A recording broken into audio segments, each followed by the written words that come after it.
안녕하세요, 이영석입니다. 자, 여러분들은 창업을 할 때 무엇부터 보나요? 우선 상권을 볼 수도 있겠습니다. 또 어떤 분은 업종을 먼저 보고 어디에 할 건가 이렇게 결정을 하는 경우도 있겠고요. 그 다음에 요즘에 좀 창업 공부를 했다라고 하면 그 지역에 어떤 사람들이 가장 많이 살고 소득 수준은 얼마나 되고 또 유동인구는 어떤 사람들이 주로 이동하는가 이거를 보게 될 텐데요. 오늘은 세 가지 모두 여러분들이 좀 이해하기 쉽게 도표를 가지고 설명을 해드리겠습니다. 참, 이게 혹시 보시고 이 데이터가 필요하다라고 생각하시는 분들은 댓글로 달아주시면 제가 이메일로 보내드리겠습니다. 자, 첫 번째 임대 시세를 좀 보죠. 서울 주요 역세권의 임대 시세를 보면요. 제곱미터당 월세 환산가입니다. 그러니까 1제곱미터당 표에 나와 있는 것은 1제곱미터당 월세를 얘기하는 거예요. 5개 지역을 표본으로 봤습니다. 첫 번째 잠실역인데요. 제곱미터당 환산을 하니까 71,983원. 이걸 평당으로 계산을 보면 23만 8천원 정도가 됩니다. 강남역은 제곱미터당 66,600원 정도 되고요. 홍대역이 48,880원. 그 다음에 서울역이 45,500원. 신림역이 43,000원. 이렇게 됩니다. 그러니까 잠실역이 대단히 비싸죠. 언뜻 생각하면 강남역이 더 임대료가 비쌀 것 같은데 잠실역이 강남역보다 평균 임대료는 비쌉니다. 그리고 이제 잠실역과 5대 역이지만 다섯 번째로 비싼 곳이 이제 신림역인데 43,000원. 그러니까 평당으로 따지면 142,000원이 되죠. 그러니까 상당히 차이가 나죠. 거의 2배 가까이 잠실역과는 차이가 납니다. 그러니까 이런 점을 좀 감안을 임대료를 보시면 좋을 것 같습니다.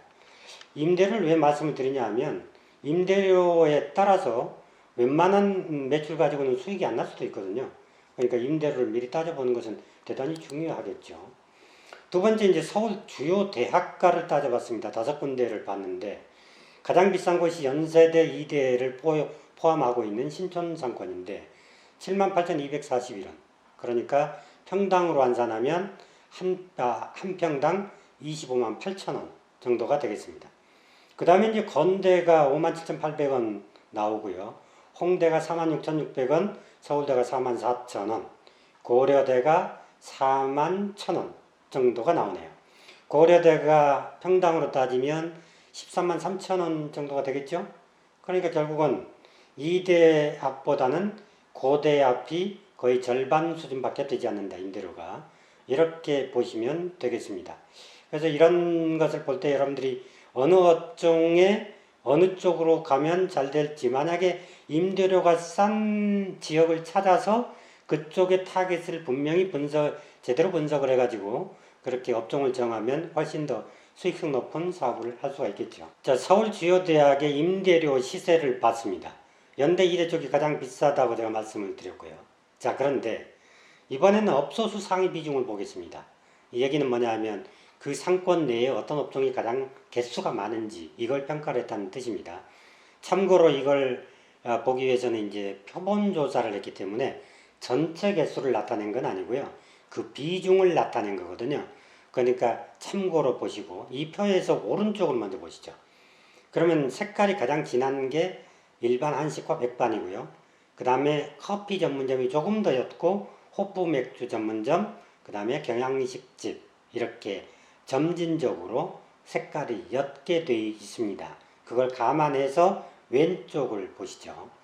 건대 경우는 일반 한식이 백반이 9.4%, 그 다음에 고대는 10.1%, 서울대는 13.4% 이렇게 되어 있죠. 가장 오른쪽이 지금 한식을 나타내고 있는데요.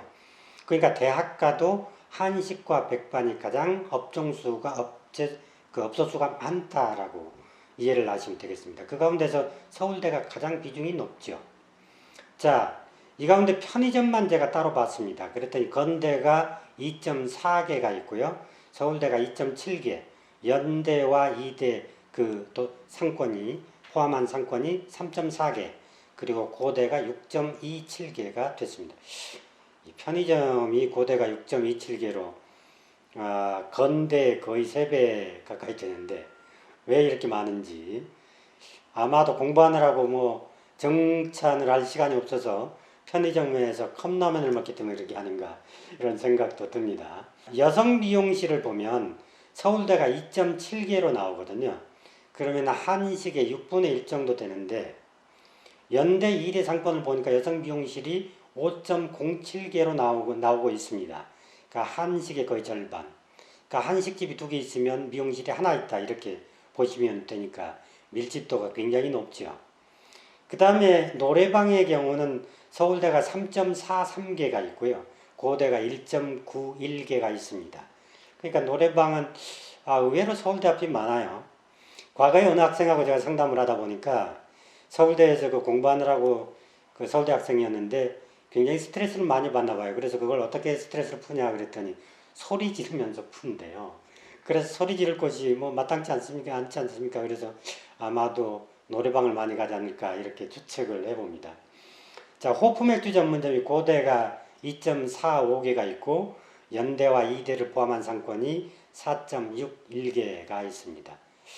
뭐 옛날부터 맥주는 사실은 연대 학생들이 많이 마시고 고대는 막걸리인데 요즘에는 뭐 막걸리가 사실은 고대 앞에 가도 별로 없거든요. 그런 점을 봤을 때는 술을 많이 적게 마시나 뭐 고대 학생들이 그럴 것 같지도 않은데 어쨌든 통계상으로 보면 거의 연대나 이대 쪽보다는 고대 쪽이 절반 수준이다 이렇게 보시면 되겠습니다. 이번에는 이제 서울 주요 직장가를 봤습니다. 제곱미터당 월세 환산가를 보면 명동이 가장 높습니다. 제곱미터당 약 10만 2천 원 정도 됩니다. 평당으로 환산을 했더니 평당 33만 9천 원, 10평일 경우는 340만 원 정도 월세가 나오겠죠. 상당히 부담되는 그런 금액일 거라고 여러분들이 쉽게 생각할 수 있을 것 같습니다. 두 번째로 높은 지역이 이제 역삼동인데 그게 제곱미터당 7만 7천 원, 그 다음에 삼성, 여의도, 구로 디지털역 쪽이 점진적으로 좀 낮아지는 추세를 보이고 있습니다. 구로 디지털역은 이 제곱미터당 35,400원인데요. 평당으로 치면 11만 7천원, 그리고 10평으로 치면 117만원. 그러니까 명동하고 거의 3배 차이가 나죠. 그래서 어떤 업종으로 하느냐에 따라서 여러분들이 상권을 좀 이렇게 결정을 하시는데 도움이 됐으리라고 생각합니다. 자, 주요 상권의 연령별 소비 비중을 이번에는 봐보죠. 그러니까 우리가 상권에서 어떤 사람들이 많이 몰리느냐, 거기서 밥 먹은 사람 또는 소비하는 사람을 대상으로 해서 평가를 한 거기 때문에 거기에서 소비를 안 하는 사람들이 어떤 사람들인가는 나타나 있지 않아요. 일단 돈 쓰는 사람을 대상으로 하는 거니까. 강남역을 보니까 가장 오른쪽이 20대입니다. 그러니까 색깔이 진한 쪽이.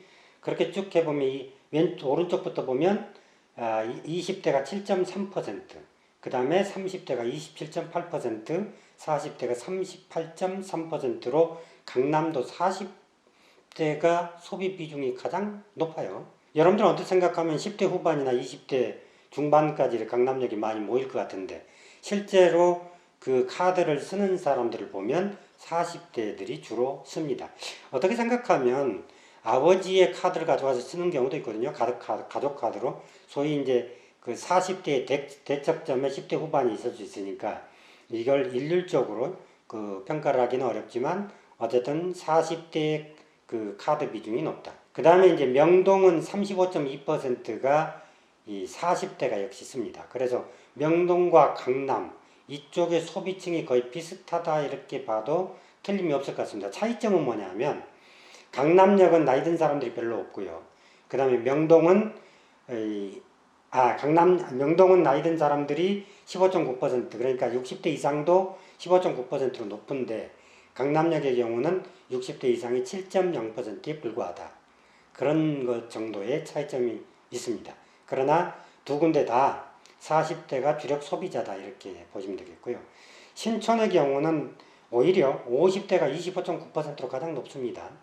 그 다음에 이제 30대군요. 30대가 22.2%, 그 다음에 40대가 20.4% 이렇게 순서가 되고 있습니다.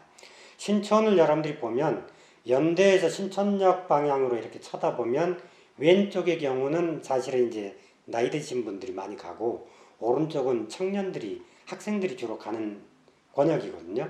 그러니까 그런 점을 감안하면 매출이 주로 오르는 쪽이 그 굴다리에서 신촌역을 바라다 보면 왼쪽 측이 아니겠느냐, 이런 추측이 가능합니다.